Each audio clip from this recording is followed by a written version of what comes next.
పేతురు రాసిన మొదటి పత్రిక 1వ అధ్యాయం 18 నుంచి 19 వచనం.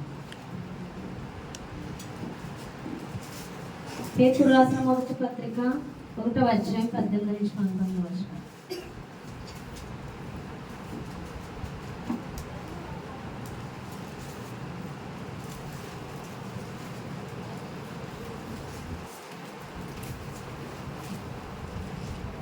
పారంపర్యమైన చదవండి.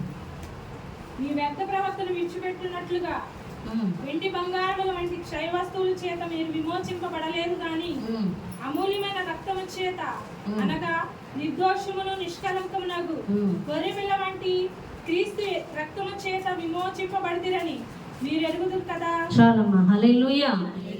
పితృపారంపర్యమైన మీ వ్యర్థ ప్రవర్తనను విడిచిపెట్టున్నట్లుగా వెండి బంగారముల వంటి క్షయ వస్తువుల చేత మీరు విమోచింపబడలేదు గాని అమూల్యమైన రక్తము అనగా నిర్దోషమును నిష్కళంకమునగు గొర్రె పిల్ల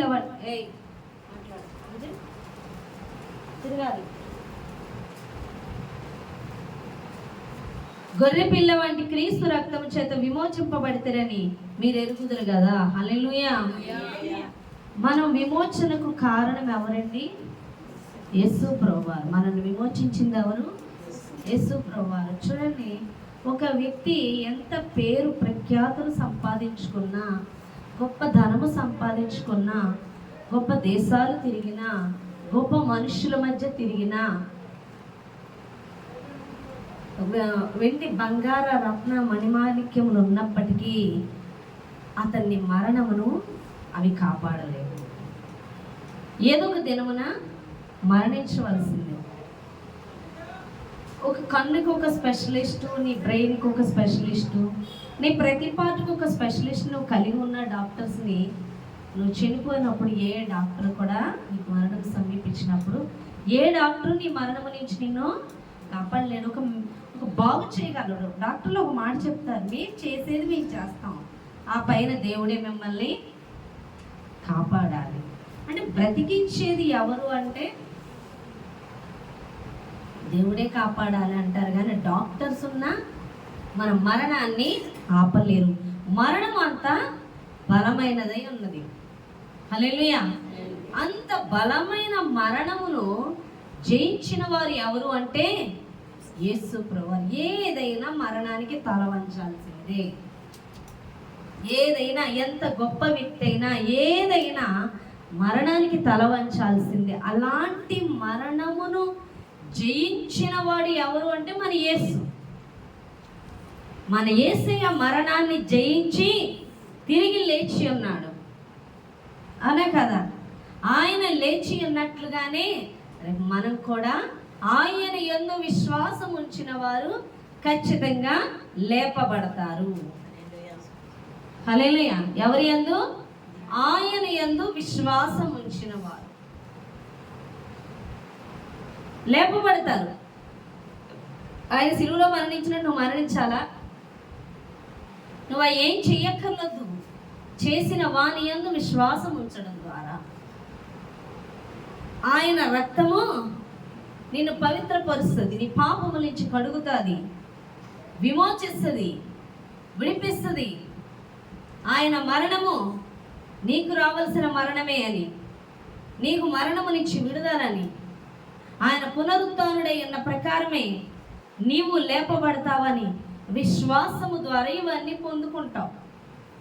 కానీ ఇవి ఏమీ గ్రహించక మందిరాలకు వస్తూ కూడా, రక్షణ తీసుకుంటూ కూడా కొంతమంది పితృపారంపర్యమైన మీ వ్యర్థ ప్రవర్తన విడిచిపెట్టినట్లుగా వెండి బంగారముల వంటి క్షయ వస్తువుల చేత మీరు విమోచింపబడలేదు కానీ అమూల్యమైన రక్తము చేత విడిపించబడ్డారన్న విషయం ఎరుగక చాలా మంది చర్చికి వస్తారు బైబిల్ పట్టుకొని. కానీ ఇంకనూ కూడా మనం విడిచిపెట్టినటువంటి పితరుల ఆచారములు, మన తల్లిదండ్రులు, వాళ్ళ తల్లిదండ్రులు, వాళ్ళ ముత్తాతలు అలవాటు చేసినటువంటి ఆచార వ్యవహారాలన్నీ కూడా ఇంకనూ పాటిస్తూ ఉన్నారు.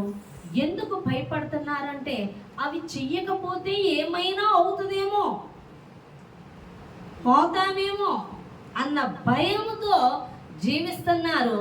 ఆ మరణాన్ని జయించిన వారి యొద్దకు వచ్చి ఉన్నామని ఎరుగని వారిగా ఉన్నారు చాలా మంది. అర్థమైందా మీకు? హల్లెలూయా.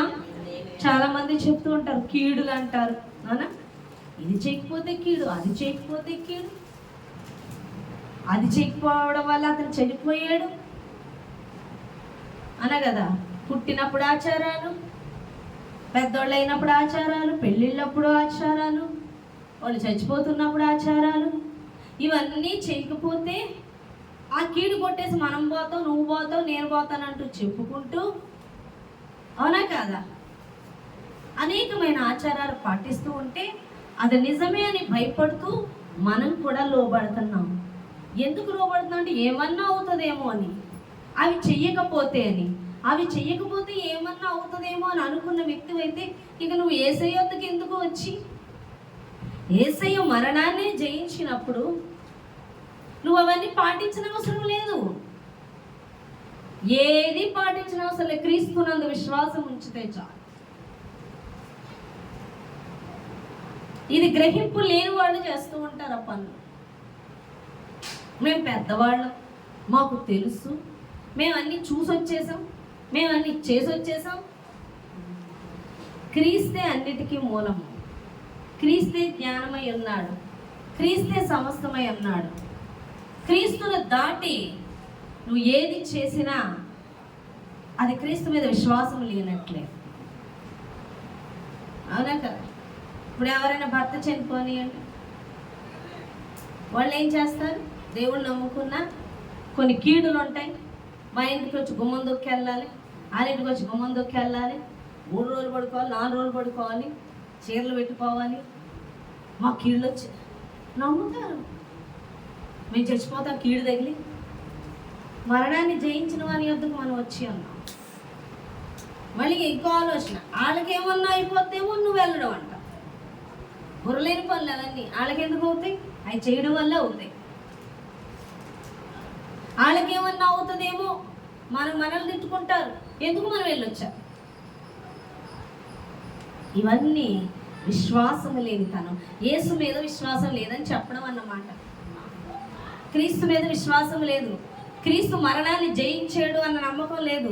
మనం మరణము తప్పించుకోవడానికి మనమే ప్రయత్నించేస్తున్నాం అన్నమాట. ఆ దాడి తప్పించుకోవడానికి మనమే ప్రయత్నించేస్తున్నాం. అవునా కదా?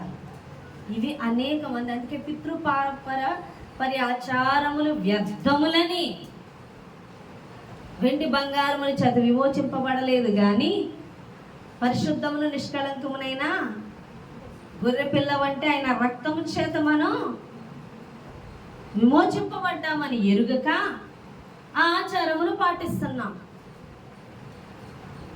అవి పాటిస్తున్నాము అంటే క్రీస్తు మీద విశ్వాసం. మనకి నిజము, పునరుత్థానము, మనకి విడుదల ఎప్పుడు?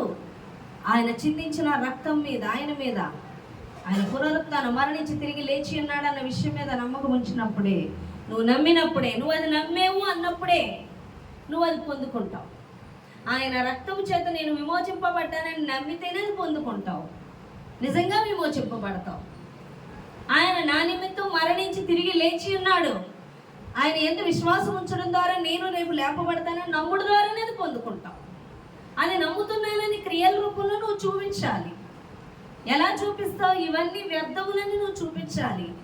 అవి నేను చేయను, నాకు క్రీస్తు ఉన్నాడు, నన్ను క్రీస్తు విమోచించి ఉన్నాడు, ఇవి నన్నేమి చేయజాలు అని క్రియల రూపంలో చూపించాలి. అప్పుడే నువ్వు పొందుకుంటావు. రేపు పరమునకు వెళ్ళినప్పుడు నిత్యరాజ్యాన్ని నువ్వు చేర్చబడతావు. కాదు, మనుషుల నిమిత్తం ఇవన్నీ నువ్వు చేసేస్తూ మనుషులు సంతోషపెట్టొద్దా, మనుషులు చేర్చుకోవద్దా, మనుషులు సంపాదించుకోవద్దా, మనుషులు పోగొట్టేసుకుంటామా అంటే మరి నీకు చావు వచ్చే వీళ్ళందరూ వస్తారా ఏంటి? వాళ్ళందరితో ఉంటావాను? నీ కుటుంబం కోసం ఉంటావా? చంటి బిడ్డలు ఉంటున్నారు, పెళ్ళైన కొత్తలోని చచ్చిపోతున్నారు కదా, వెళ్ళిపోతున్నారు కదా. వారి కోసం ఉంటున్నారా, పిల్లల కోసం ఉంటున్నారా? ఎవరి కోసం ఉండట్లేదు కదా. అవునా కదా?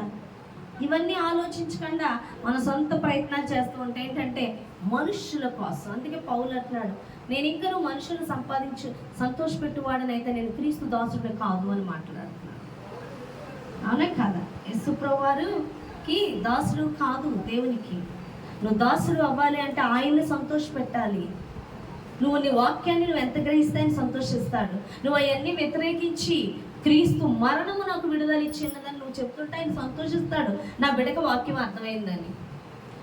ప్రతిదానిలో దూరుతూ ఉంటే నీకేం అర్థం అవ్వలేదని నేను కన్నీరు గారుస్తూ ఉంటాడు. ఈ దినమున ఆయన బాధపడేది దేనికి అంటే నీకు వాక్య గ్రహింపు లేకే. ఆయన చిందించిన రక్తం వ్యర్థమైపోతుంది, ఆయన మరణం వ్యర్థమైపోతుంది. ఎంత అమూల్యమైన వాక్యం చెప్తున్నా ఇక్కడే ఏంటో బయటికి వెళ్ళి నువ్వు చేసే పనులు చేస్తుంటావు. ఆ చేసే పనులు ఏమని చూపిస్తుందో తెలుసా? నీ మీద నాకు నమ్మకం లేదు అనేది చూపిస్తున్నావు. నువ్వు చేసేది ప్రతిదీ కూడా దేవుడు చెప్పి చేసేది ప్రతిదీ కూడా నీ అందరి నాకు విశ్వాసం ఉన్నది అని చెప్పడం బట్టి నువ్వు క్రియలు లేని విశ్వాసం మృతము అన్నాడు. నువ్వు క్రియల ద్వారా నువ్వు విశ్వాసాన్ని చూపించినప్పుడు అప్పుడు నువ్వు విశ్వాసం అవుతావు. ఆ విశ్వాసాన్ని బట్టి పరలోక రాజ్యం వెళ్తావు. విశ్వాసలే అంటారు పరలోక రాజ్యం. నీ విశ్వాసానికి దేవుడు నువ్వు ఎంత నమ్ముతున్నావు అన్నది, వీటిని విడిచిపెడుతున్నావా లేదా అన్నది దేవుడు చూస్తాడు. అర్థమవుతుందా? చాలా మంది అవే పాటిస్తారు. నేనైతే దేవుని సేవలోకి వచ్చిన కొత్తలో నా భర్త విషయం కానీ అత్తగారు వాళ్ళ విషయం అయితే కానీ వాళ్ళ నాన్నగారు చనిపోయారు, వాసు గారు వాళ్ళ నాన్నగారు. అప్పుడు ఏం చేస్తారు చెప్పండి? పెద్ద కొడుకు పెద్ద కోడలు అంటే మైలు బాబు కోడలు ఇంకా హిందూ సార్. నేను ఆ బ్యాక్గ్రౌండ్ నుంచి వచ్చాను. ఉంటాయా ఉండవా?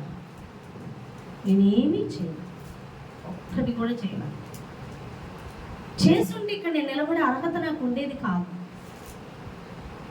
ఏది అమ్మో అత్తగారు ఏమంటారు అప్పుడు నా భర్త మారే లేదు, కొంచెం ఏం లేదు. కానీ దేవుడు నా పక్షాన నుండి నేను నిలబడినప్పుడు కార్యం చేశాడు. అలాగే నా తండ్రి విషయంలో కూడా నేనేమీ చేయలే.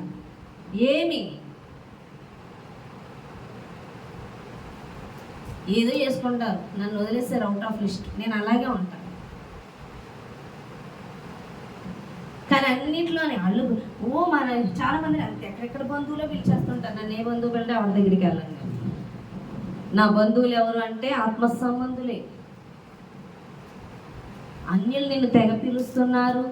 క్రీస్తులో లేని వాళ్ళు అంటే నీలో ఆ బీజం ఉంటేనే నేను పిలుస్తాను. అర్థమవుతుందా? ఆ బీజం నీలో లేనప్పుడు నీ దగ్గరికి రానవరు. కాకిలా ఉంటుంది, కోకిలా కూడా. కానీ కోత వినగానే బయటికి దోసేస్తాయి, లోపల ఉండనేమో. మనుషులందరూ ఒకటనే ఉంటారు, కానీ నువ్వు ఆత్మ సంబంధం అయినప్పుడు నేను సెపరేట్ చేస్తాయి. సెపరేట్ పెట్టేస్తారు. పెట్టాలి. పెట్టినప్పుడే దేవుడు అంటున్నాడు, పుట్టక ముందే వేరుపరచే నీ కొరకై బ్రతకాలని. పుట్టక ముందే వేరుపరచే నీ కొరకై బ్రతకాలని. ఎవరి కొరకు బ్రతకాలి? ఆయన కోసం బ్రతకాలి, నీ కోసం కాదు. ఈ దినాన్ని అందరూ కూడా వాళ్ళ కోసం దేవుని అడ్డెట్టుకుంటున్నారు. కాదు, దేవుని కోసం బ్రతకాలి. ఆయనకు అప్పగించుకోవాలి. నేను ప్రత్యేకించబడిన దాన్ని, నేను అవి చేయను, నేను ఆయన దాన్ని, నేను ఆయన బిడ్డను అని చెప్పుకోవాలి. కొంతమంది సిగ్గుపడిపోతారు కూడా. యేసు ప్రభువు వారిని నమ్ముకున్నాను, సిగ్గుపడిపోతారు చెప్పడానికి. ఆయన బిడ్డనని గర్వంగా చెప్పుకోవాల్సిన విషయమై ఉంది. మనం అర్థమవుతుందా? సిగ్గుపడడానికి కాదు, బైబిల్ పట్టుకోవడానికి సిగ్గు, చర్చికి రావడానికి సిగ్గు, దేవుని బిడ్డలు అని చెప్పుకోవడానికి సిగ్గు. నువ్వు సిగ్గుపడితే నిన్ను బట్టి అక్కడ సిగ్గుపడతాడంట ఆయన. ప్రతిదీ ఆయన మహిమపరచడానికి. హల్లెలూయా. నేను దేవుళ్ళలోకి వెళ్తున్న కొత్తలో నేను ఇవన్నీ దాటే వచ్చాను.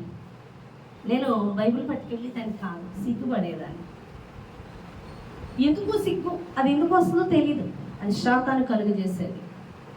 సిగ్గు భయం కూడా కలుగజేస్తుంది. అది అవి పరిశుద్ధాత్మని మెల్లని స్వరంతో అన్నాడు, నన్ను మహింపరచవా అన్నాడు.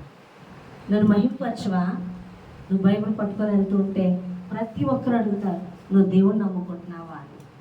నువ్వు అవును అని చెప్పినప్పుడు నన్ను మహిమపరుస్తున్నావు నువ్వు అని చెప్పినప్పుడు ప్రభా నీ కోసం నేను ఏదైనా చేస్తాను అని గర్వంగా బైబిల్ పట్టుకొని బయలుదేరడం మొదలుపెట్టాను, చూపిస్తూ. ఎందుకంటే నన్ను అడగాలి, నేను చెప్పాలి అని. హల్లెలూయా. కాబట్టి ఆయన మహిమ పరచడానికి మనం ఉన్నాం, ఆయన కోసం మనం ఉన్నాం. అంటే ఆయన దగ్గరికి వచ్చిందని రక్తం గురించి, మరణమును గురించి, ఆయన ఎందుకొరకు వచ్చారో, ఎందుకొరకు ప్రాణం పెట్టారో, ఎందుకొరకు తిరిగి లేచి ఉన్నారో, ఆ మరణాన్ని జయించన్న విషయము నీకు గ్రహింపుంటే పితృపారంపర్య ఆచారమును పాటించవు అనకూడదు. కానీ జెంట్స్ అండి ఎంత ఎంత మూర్ఖులు అంటే, చెవులో పువ్వు ఇచ్చి చెవులో పెట్టుకోమన్నా పెట్టుకుంటారు, అది ముక్కులో పెట్టుకోమన్నా పెట్టుకుంటారు. అవునా? దొరలమన్నా దొరుకుతారు, ఒంగొని దండం పెట్టమన్నా పెడతారు. అదే చర్చి కంటే ఎందుకు చర్చికి అయితే అడుగుతారు, పనికి మాలి చేయమంటే చక్కగా చేస్తారు. అప్పుడు సిగ్గుపడతారా? సిగ్గుపడరు. మన కీడు వచ్చేస్తుందా? ఎల్లెలు పుట్టింటికన్నా పో, ఎక్కడికన్నా పో. ఎంత పిరికి బంధలో జెంట్స్. దేవుడి విషయం అయితే వద్దు, చేయొద్దు అని వ్యతిరేకిస్తారు. వీళ్ళు చెప్తే పనికి రాని లోక సంబంధమైన కూడా తోకలా తిరుగుతారా? తిరగరా? చర్చికి రమ్మంటే వస్తారా? రారు. ఇది ఏ చెట్టు కన్నా వీళ్ళు చుట్టూ తిరిగితే పిల్లలు పడతారంటే చుట్టూ ఆకులు కూడా నిలలేస్తారు. అవునా కదా? ఇది చెప్పడం ఎవడో మంత్రగాడు వచ్చాడని ఆడేమో పిచ్చోళ్ళకి జడలు వేసుకొని ఆడొస్తాడు, ఆడు చెప్తే ఆడు చెప్పినట్టు అంటారు. అర్థమైందా లేదా? హల్లెలూయా. ఆచారాలు, మూఢనమ్మకాలు, కీళ్ళని, లేనిపోయిన అన్నీ పెట్టుకుంటే అవన్నీ చేస్తుంటే దేవుడు అంటున్నాడు అది ఏమాత్రం కూడా విశ్వాసము కాదు.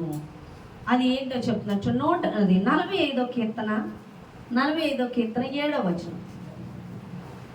45వ కీర్తన 7వ వచనం.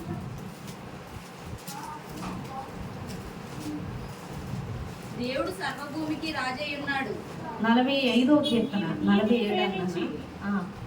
భక్తిహీనతను ద్వేషించుచున్నావు కావున దేవుడు. చాలమ్మా, నీవు నీతిని ప్రేమించి భక్తిహీనతను ద్వేషించుచున్నావు. దేవుడు దేన్ని ప్రేమిస్తున్నాడంట? నీతిని ప్రేమిస్తున్నాడంట. నీతిని ప్రేమిస్తున్నాడంటే నీతిమంతులను. అవునే కదా? దేశము అంటే దేశాన్ని ప్రేమిస్తున్నానంటే దేశమా? ఇండియాలో ఉన్న మనుషులను ప్రేమిస్తున్నాము అని అర్థం. అర్థమైందా కదా? కుటుంబాన్ని ప్రేమిస్తున్నానంటే కుటుంబం కాదు, కుటుంబంలో సభ్యులను ప్రేమిస్తున్నాము అని అర్థం. అవునా కదా? నీతిని ప్రేమిస్తున్నానంటే నీతిమంతులను, ఆ నీతిని కలిగిన వారిని ప్రేమిస్తున్నాడంట. భక్తిహీనులను ద్వేషిస్తున్నాడంట.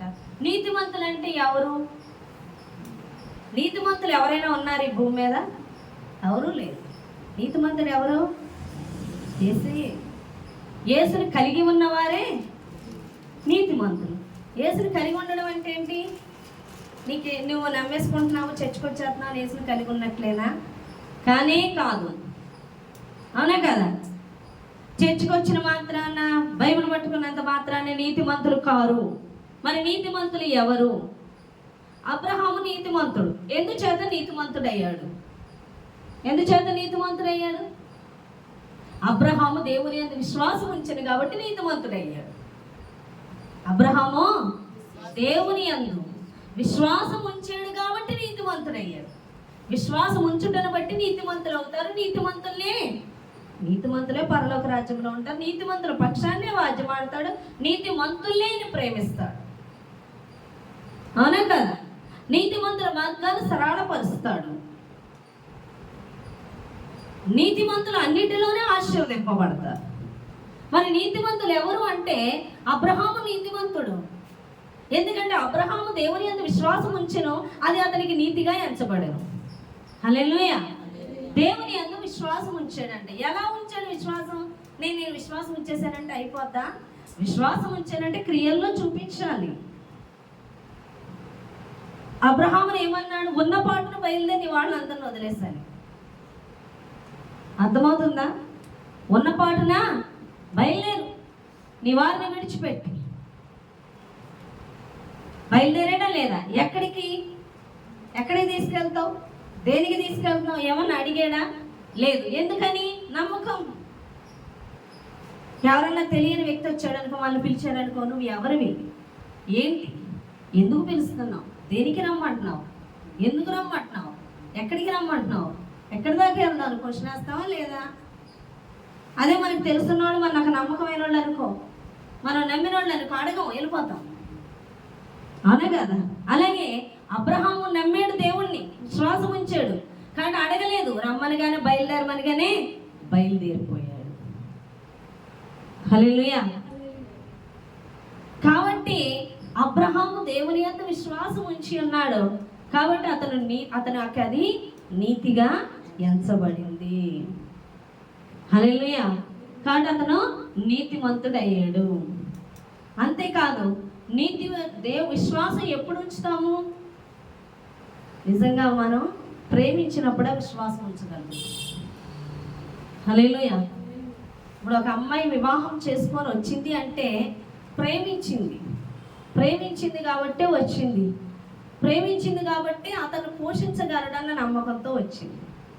హల్లెలూయా. అవునా కదా? తను ప్రేమించాడు, తిను ప్రేమించింది కాబట్టి, తను ప్రేమించి ఉన్నాడు కాబట్టి, తిను ప్రేమించింది కాబట్టి ఆ ప్రేమ మీద, ఆయన మీద నమ్మకంతో వెళ్ళింది. మనల్ని దేవుడు ప్రేమించి ఏం చేశాడు? ప్రాణం పెట్టాడు. అది నువ్వు గ్రహించిన వ్యక్తివై ప్రేమించినప్పుడు ఆయన మీద నమ్మకం ఉంచి ప్రతి అడుగు వేయగలుగుతావు. హల్లెలూయా. అందుకే దేవుడు నీతిమంతులను ప్రేమిస్తాడు, భక్తిహీనత అంటే ఏంటంటే, మనం అనుకుంటాము నేను భక్తిహీనురాల్ని కాదు, భక్తిమంతురాల్ని అనుకుంటాం. మీకు ఒక విషయం తెలుసా? ప్రతి విషయంలో క్రీస్తునందు విశ్వాసం ఉంచడం వల్ల నువ్వు క్రీస్తుని ప్రేమిస్తున్నట్లు, ఇంకోటి క్రీస్తుకు లోబడుతున్నట్లు, అది నీకు నీతిగా ఎంచబడుతుంది. నువ్వు పరలోక రాజ్యం వెళ్తావు. కాకుండా నువ్వు క్రీస్తు మీద నమ్మకం కాకుండా, నువ్వు దేని యందు నమ్మకం ఉంచినా, నువ్వు దేని మీద నమ్మకం ఉంచినా క్రీస్తు మీద కాక, అది నీతిగా కాదు, పాపముగా ఎంచబడతావు. విశ్వాస మూలము కానిది ఏదియో అది పాపము. దేని మీద విశ్వాసం? క్రీస్తు మీద. ఈరోజు చాలా మంది ఇదిగో ఈ ఎదురని, మంచి రోజని, ఇంకా చాలా విషయాలు చెప్తూ ఉంటారు. ఇది చెయ్యాలి, అది చెయ్యాలి, అలాంటివి చెప్పినప్పుడు మనం నమ్మకం ఉంచుతూ ఉంటే, క్రీస్తు మీద నమ్మకం ఉంచినప్పుడు, వాటి మీద నమ్మకం ఉంచితే అవి కలుగ చేసినటువంటి అపవాదికి లోబడుతున్నట్టు. అపవాదికి డైరెక్ట్ లోబడుతున్నావా? నీకెవరైతే ఆప్తులో, నువ్వు ఎవరి మీద అయితే కాన్సన్ట్రేషన్ పెడతావో ఆ మనుషుల ద్వారా నిన్ను లోబడేలా చేస్తారు. నువ్వు ఎప్పుడైతే దాని అధికారానికి లోబడుతున్నావో దాని మీద విశ్వాసం ఉంచినట్లు. ఎప్పుడైతే దాని మీద విశ్వాసం ఉంచుతావో నువ్వు క్రీస్తు క్రిందకు వచ్చిన వ్యక్తివి కాదు, నువ్వు అపవాది క్రిందకు వచ్చిన దానివి. అది భక్తిహీనత అని దేవుడు మాట్లాడుతున్నాడు. భక్తిహీనత. క్రీస్తు మీద విశ్వాసం కాక మరి దేని మీద నువ్వు నమ్మకం ఉంచినా, మనుషులు చెప్పే మాటల మీద కానీ, పరిస్థితుల మీద కానీ, ధనం మీద కానీ, నీ మీద కానీ, నీ ఫ్రెండ్స్ మీద కానీ, వాళ్ళు చెప్పే మాటల మీద కానీ నమ్మకం ఉంచి నువ్వు అడుగులు వేస్తూ ఉంటే నువ్వు క్రీస్తు మీద విశ్వాసం ఉంచిన వ్యక్తివి కాదు. కానీ నువ్వు ఆయా మనుషుల ద్వారా పనిచేస్తున్న అపవాది అధికారానికి అప్పగించుకున్న వ్యక్తివి. నువ్వు అక్కడే రక్షణ కోల్పోతావు. నువ్వు రక్షణ ఎప్పుడు ఉంటుంది నీ మీద, ఎప్పుడు నిలిచి రక్షణ కాపాడుకోవాలి. క్రీస్తు యందు విశ్వాసం ఉంచుటను బట్టే నీకు రక్షణ ఆపాదించబడుతుంది. నువ్వు క్రీస్తు మీద విశ్వాసం ఉంచకుండా నువ్వు రక్షణ తీసేసుకొని నీ విశ్వాసం అంతా లోకంలోనో, మనుషుల్లోనో, ఆచారాల మీద, మూఢనమ్మకాల మీదో, మనుషులు కల్పించిన పద్ధతులను, దైవోపదేశములని వాటి మీద నువ్వు నమ్మకం ఉంచితే నువ్వు విశ్వాసవి కాదు. నువ్వు ఒకవేళ రక్షణ తీసుకున్నా ఆ రక్షణ కోల్పోయావు. ఏ విధముగా అంటే నువ్వు క్రీస్తు మీద విశ్వాసం ఉంచట్లేదు, నువ్వు విశ్వాసం అంతా అపవాది గాడి కల్పించుతున్న పద్ధతుల మీద నువ్వు విశ్వాసం ఉంచుతున్నావు. ఎప్పుడైతే నువ్వు విశ్వాసం ఉంచి ఉన్నావో నీవు రేపు పొద్దున వెళ్ళినా నువ్వు పరలోక రాజ్యానికి వెళ్ళబడవు. అంటే నేను క్రీస్తుని అంగీకరించానంటావు, క్రీస్తుని అంగీకరించానా నువ్వు అనుకుంటావు, కానీ అంగీకరించిన వ్యక్తివి విశ్వాసం ఉంచాలి. విశ్వాసం ఉంటే ఎవరి మీద ఉంచుతున్నావు అంటే అపవాదిగాడు చెప్పే ఆచారాలు వదిలేసి వచ్చేవే వెనకవి అవన్నీ పాటిస్తూ ఉంటాం. హల్లెలూయా.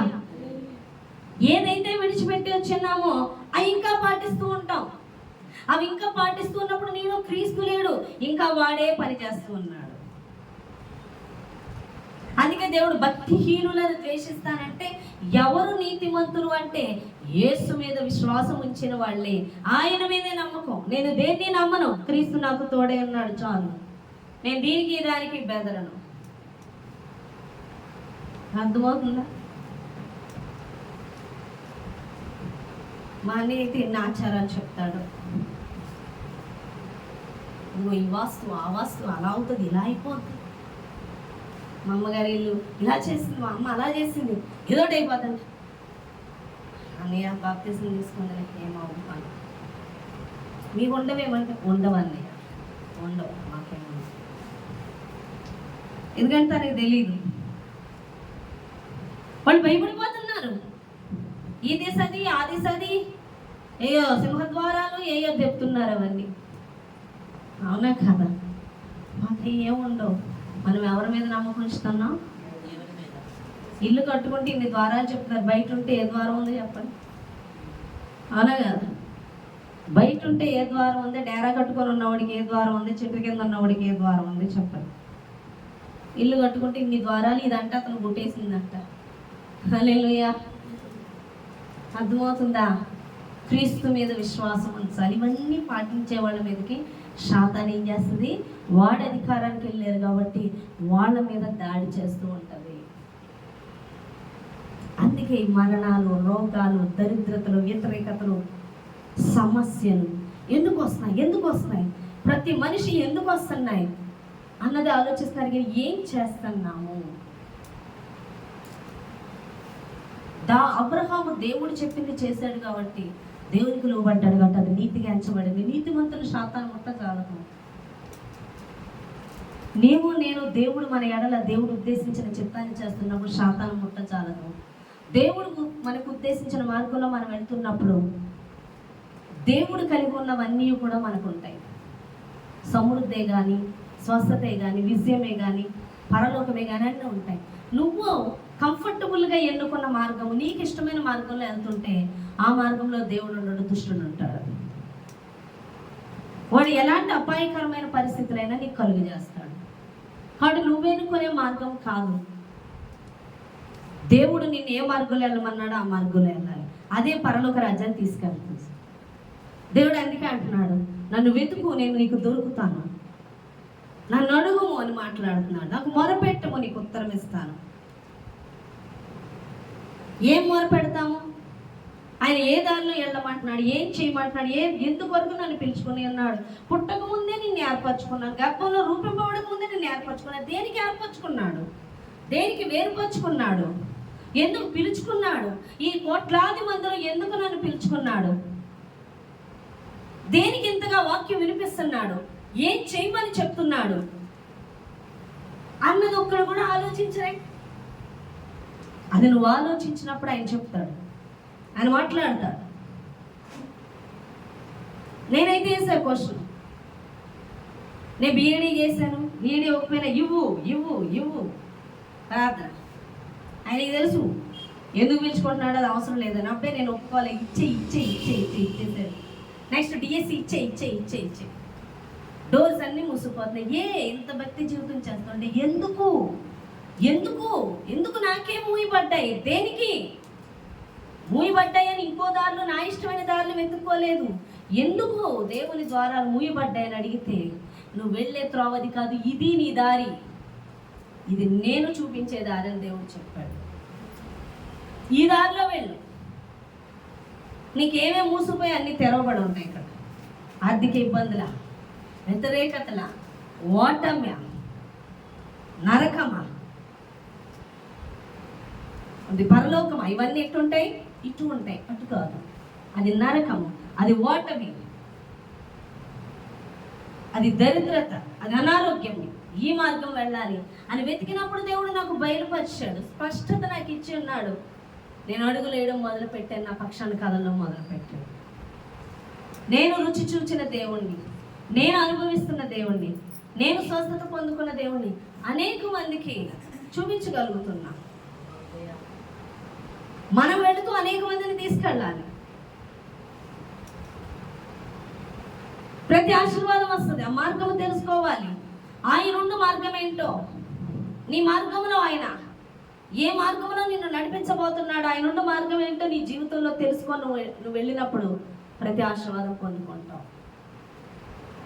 నువ్వు పొందుకుంటలేదు ఏ ఆశీర్వాదం అంటే ఏం చేయాలి, ఎలా నడవాలి అని వెతకాలి. అదే జీవము. ఆ మార్గంలోకి వెళ్తుంటేనే నీలో జీవం ఉంటుంది. ఆ జీవము క్రీస్తు జీవము నిన్ను తాగుతుంది. చప్పటి జీవితం ఉండదు, రుచి లేని జీవితం ఉండదు. దేవుని యొక్క మార్గంలో వెళ్తుంటే నీ జీవితం రుచిగా ఉంటుంది, జీవం ఉంటుంది. అది జీవము లేని వారుగా ఉంటారు, జీవము కలిగిన వారుగా ఉంటారు ఆయన మార్గంలో నడిస్తే. ఎందుకంటే ఆయనలో నడుస్తున్నారు కాబట్టి. అందుకే అంటున్నాడు, ద్రాక్షవల్లి నేను, తీగలు మీరు అని. ఆయన మార్గంలో వెళ్తే ఆయన ద్రాక్షవల్లి అయితే, తీగలు మనం కాబట్టి జీవం ఉంటుంది, ఫలిస్తాము. హల్లెలూయా.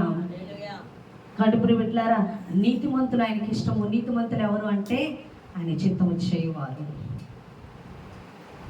ఆయన ఉద్దేశము చేయవారు, ఆయన్ని ప్రేమించేవారు. అటువంటి వారికి పరిచర్య అప్పగిస్తారు. దేవుడు ఎవరికి పడతాడు పరిచర్య అప్పగించడం. అస్సలు ఆయన్ని ప్రేమించే వాళ్ళకి అప్పగిస్తాడు. వాళ్ళు మరణానికైనా ఒప్పుకుంటారు, కానీ దేవుడు అప్పచెప్పింది వదిలిపెట్టరు. ముందు ఆయన అప్పచెప్పిందే ఫస్ట్ చూస్తారు, తర్వాత ఏదైనా ప్రాణం పోయినా సరే. ఆయన ప్రేమించే బాహ్యాన్ని ఆయన చోట అంతరంగాలు చూసే దేవుడు.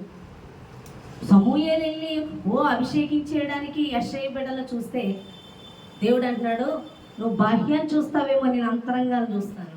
దేవుడు పని అప్పగించాడంటే వాళ్ళు దేవుని కోసం నిలబడేవాళ్ళు, దేవుడు అప్పగించేవాడు. చాలామంది పుట్టుకొస్తున్నారు సేవకులు, నేను అందరి కోసం అంటలేదు. దేవుడు పిలుచుకున్న వాళ్ళు, దేవుడు ఏర్పరచుకున్న వాళ్ళు ఎలా ఉంటారంటే మరణమైన శ్రమైన దేవుడు అప్పచెప్పిన పని విడిచిపెట్టరు. అటువంటి వారి కోసం దేవుడు వెతుకుతాడు. దేవుడు వెతికి నిలబెట్టేవాడు వాళ్ళ కోసం జీవించరు, దేవుని కోసం చేస్తారు. అందుకే పౌలు అంటున్నాడు, బ్రతుకుడు క్రీస్తే, చావు అయితే నాకు లాభం. మాటలు చెప్పరు, క్రియల్లో చూపిస్తారు. దేవుని చేత పిలువబడిన వాడు మాటలు ఉండవు. ఒక్కసారి చెప్పారా వెనకడిగి వేసేది ఉండదు. ఎన్నోసార్లు చాలామంది సేవకు వచ్చిన వాళ్ళు చూస్తూ ఉంటాను, ఎంతో మందిని. అమ్మ దేవుడు వాళ్ళకే చెప్తాడు, నన్ను పని వద్దంటున్నాడు, ఏంటి పరిచర్య అంటున్నాడు అంటారు. కక్కిన మందికి వెనక్కి తిరిగినట్టు మళ్ళీ తిరుగుతూ ఉంటారు. ఒక్కసారి నాగటి మీద చేపెట్టి వెనక తట్టు చూడకూడదు. ఒక్కసారి చెప్పాడు దేవుడు, అంతే, చూడలేదు. చావు అయితే తీసుకెళ్ళిపో, బ్రతికితే వాడుకో అని నిలబడిపోయాను. పరిస్థితులు బాగున్నాయి అనుకుంటున్నారు ఇంట్లో? ఒక్కటి బాగాలేదు నా పరిస్థితి, ఒక్క పరిస్థితి బాగాలేదు. ఎంత దయానికమైన పరిస్థితి. వారి ఈ నెల దశమ భాగం అప్ప తాగొద్దు, గింజాన్ని వేసుకొని తాగుతాను, అది మాత్రం నువ్వు ఆపకు సుమా, నీకు తెలియట్లేదు దాని విలువ ఏంటో అని చెప్పుకొచ్చాను. ఏ దినము కూడా నేను దశమ భాగం అనేది ఆపించలేదు. దేవుని చిత్తం చేయడంలో ఎంత పరిస్థితి వచ్చినా సరే నిలబడే ఉన్నాను. కానీ ఆయన మహాకృపను బట్టి నేను వెనకడుగేయలే. జాబ్ మానేమన్నావు కదా ప్రభువా, మరి ఇందులోకి వెళ్ళినా అందులోకి వెళ్ళినా. ట్యూషన్ మానేమన్నాడు దేవుడు, మళ్ళీ ట్యూషన్ మీద బ్రతున్నాను. ఎంతమంది వచ్చేసి వారు జాయిన్ చేసుకోమని అప్పుడు ఎదురు చూసినప్పుడు కొద్దిమందే వచ్చారు. కానీ అప్పుడైనా ఆ రోజుల్లోనే నాకు దేవుడు 6,000 దాకా ఇచ్చాడు. ఇప్పుడుతో పోలిస్తే 15,000 20,000 వచ్చినట్లు లెక్క. ఇంకా జాయిన్ అయితే 10,000 దాకా వస్తే ట్యూషన్ ఫీజు బాగుండు అనుకునేదాన్ని. నేను ట్యూషన్ దేవుడు మానేమన్నాడు, మానేశాను. తెగ పిల్లల్ని తీసుకొచ్చేసేవారు. కానీ అప్పుడు పరిస్థితి ఏంటో తెలుసా, ప్రతి రూపాయి కావాలనే ఉండేది. పరిచర్యకి ఇబ్బంది, ఇంట్లో ఇబ్బంది. కానీ లేదు, దేవుడు ఉండమన్నాడు, నిలబడదాం, దేవుడు కాపాడుతాడు ఖచ్చితంగా. నిజంగా నిలబడ్డా. కక్కిన మందికి వెనక్కి తిరిగే ప్రసక్తే లేదు. జాబ్ వద్దన్నాడు, మానేసా. డిఎస్సి పుస్తకాలు ఇన్ని కొన్నాను, ఇంకో దొంతర పక్కన పడేసా. నాకు విలువైన పుస్తకాలు ఏంటంటే దేవుడియే. దేవుడు నాకు స్పష్టత ఇచ్చాడు, నిలబడ్డా. మాటికి వెనక్కి తిరగడం, మాట చెప్పడం కాదు. చెప్పాను అంటే ఆ విషయంలో నిలబడాలంతే. ఏదైతే చెప్పానో సాక్షి సంఘంలో ఆ సాక్షిగానే నిలబడ్డా. వెనక్కి తిరిగేది లేదు. చాలా మాట్లాడేదాన్ని, వదిలేస్తే నిన్నన్నా వదులుతానేమో కానీ నా యేసయ్యను వదలను, అంత స్ట్రాంగ్గా చెప్పేదాన్ని. ఎవరినైనా వదిలేస్తానేమో కానీ ఆయన వదలను. నిజంగా అదే జరిగింది. పరిస్థితులు వచ్చినాడు అలాగే నిలబడ్డా. మాటలు ఒకటి, చేతలు ఒకటి. పరిస్థితులు బాగుంటే ఒక మాటలో, పరిస్థితులు బాగోకపోతే ఒక మాటలో, దీవిస్తే ఒక మాట, దీవెన లేకపోతే ఒక మాట. లేదు, ఏం మాట్లాడుకున్నా ఆయనతోనే మాట్లాడుకుంటా. తర్వాత కార్యం చూసాక పొరపాటు పడ్డానయ్యా, కొంచెం పొరపాటుగా మాట్లాడానంట నా శ్రమలో, కానీ విడిచిపెట్టేది లేనే లేదు. హల్లెలూయా. ఇదేనా? ఎంతమంది నిలబడుతున్నారు, ఎంతమంది నీతిమంతులుగా ఉంటున్నారు, ఎంతమంది భక్తిహీనతగా ఉంటున్నారు. ఆ నిలబడమే నీతి. ఈరోజు మాటలు ఉంటున్నాయి, వెంటనే మాట మార్చేస్తారు. అది భక్తిహీనత కాదా అని దేవుడు మాట్లాడుతున్నాడు. నిన్ను నమ్మ అప్పచెప్తాడా పరిచర్య? నిన్ను నమ్మ ఆత్మను అప్పగిస్తాడా?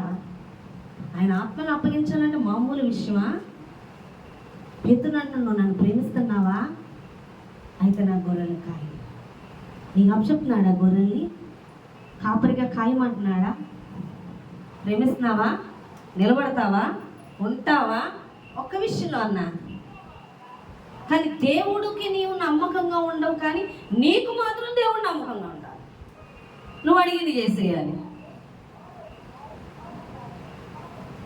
అంతేనే.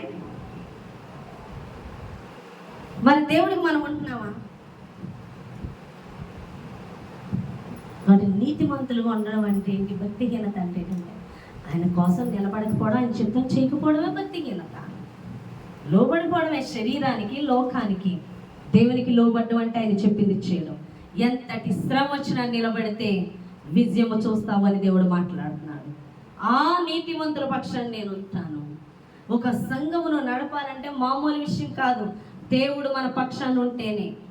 ఆయన ఉండాలి అంటే నీతిమంతులై ఉండాలి. నీతిమంతులు అంటే ఆయన కలిగి ఉండాలి. ఆయన కలిగి ఉండడం అంటే ఆయన చెప్పిందే చేయాలి, కానీ మనం అనుకున్నదో, మనుషులు అనుకున్నదో, మనకు అనుకూలంగా ఉన్నదో కాదు. శ్రమైన, నిందైన, కష్టమైన, బాధ అయినా ఆయన కోసం నిలబడితే అటువంటి వారిని దేవుడు దృష్టిస్తాడు. అందుకే ఈ మార్గము ఇరుకు. విశాలతలోంచి అందరూ వెళ్ళాలని చూస్తారు, కానీ ఇరుకులోకి ప్రవేశించాలని చూస్తారు, కానీ ప్రవేశించరు. చూస్తారు, అందరికీ ఇష్టమే, అందరికీ పరలోకం ఇష్టమే, అందరికీ దేవుడు కావాలి, అందరికీ పరలోకం కావాలి, కానీ ఇరుకు మార్గం వద్దు. కానీ ఆయన ఇరుకు మార్గంలోంచే వెళ్ళమంటున్నాడు. విశాల మార్గం కాదు, ఇరుకు మార్గంలోంచే పరలోకం వస్తుంది. విశాలత నరకానికి వెళ్తుంది. నువ్వు కోరుకునేదంతా విశాలత, నువ్వు వెళ్ళాలనుకున్నది విశాలత, నువ్వు కోరుకునేది పరలోకం. నువ్వు పరలోకం కోరుకుంటున్నావా? అయితే అది ఇరుకు మార్గంలోనే ఉంది. ప్రవేశించాలని చాలా మంది అనుకుంటారు, అనుకునేవాళ్లే, కానీ ప్రవేశించేవాళ్ళు కావాలి దేవుడికి. హల్లెలూయా. మా ఆత్మీయులు అయితే 6 నెలల పిల్లంట చెప్పారు ఆవిడ సాక్ష్యం. 6 నెలల పిల్లని ఇంట్లో పెట్టి పరిచయకి వెళ్ళిపోయేవారు. వస్తారా? చిన్న పనుంది మాకు అని చెప్తారు. ఎంత దుఃఖపడతాడో తెలుసా పరిశుద్ధాత్మ దేవుడు. అసలు దేవుడు పని చెప్పడమే ధన్యత మనకి. నువ్వు చేసే పని పరలోకం వెళ్ళిపోతుంది, దానికి ప్రతిఫలం ఉంటుంది, కానీ దాన్ని ఇలా నెగ్లెక్ట్ చేస్తారు, ఇలా తోసేస్తారు. స్తుతి కూడి కావని, ఆరాధన అవని, సండే ఆరాధన, విజ్ఞాపన ప్రార్థన అని పనుంది. ఎవరికి చెప్తున్నావు తెలుసా? నువ్వు సమాధానం సేవకుడికి కాదు, దేవుడికి చెప్తున్నావు. దేవుడికి చెప్పకూడదు. మనం రావాలి, లోబడాలి. నీ పరిస్థితి ఏంటో చూసావా? నువ్వు కదలేవనుకో, నీకు అక్కడ ఇరుకుంది, ఇక్కడ వ్యతిరేకత ఉంది. నువ్వు కదలగానే అది నిన్నేది ఆపుతుందో దాని విషయంలో యుద్ధం మొదలవుతుంది. దేవదూతలు యుద్ధం చేస్తారు. అది రోగమే అవని, అది సమస్య అవని, అది అప్పే అవని, అది మనుషులు వ్యతిరేకించడం అవని, నువ్వు కదిలినప్పుడు దేవదూతలు పనిచేయడం మొదలు పెడతారు.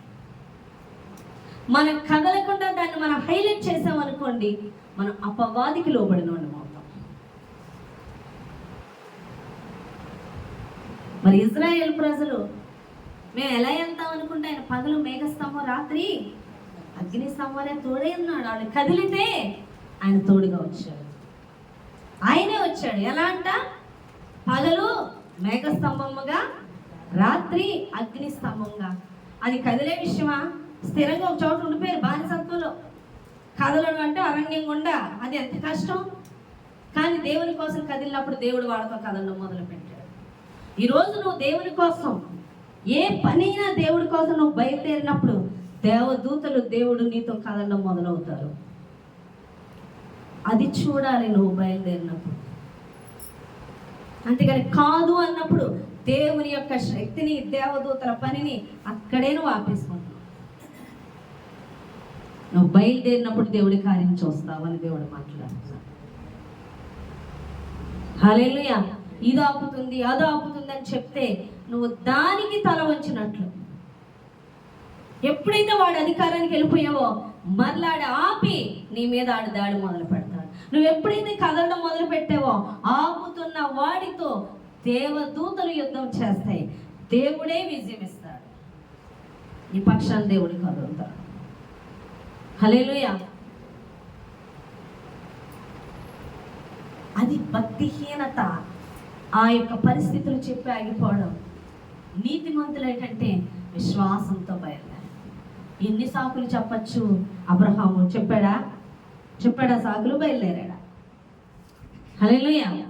వాడు సాకులు చెప్పేవారిగా కాదు, లోబడి సిద్ధపడేవారు ఉండాలని దేవుడు మాట్లాడుతున్నాడు. ఈ చిన్న మాటలు దేవుడు దీవించి ఆశీర్వదించును గాక. ఆమేన్. ప్రార్థన చేద్దామండి.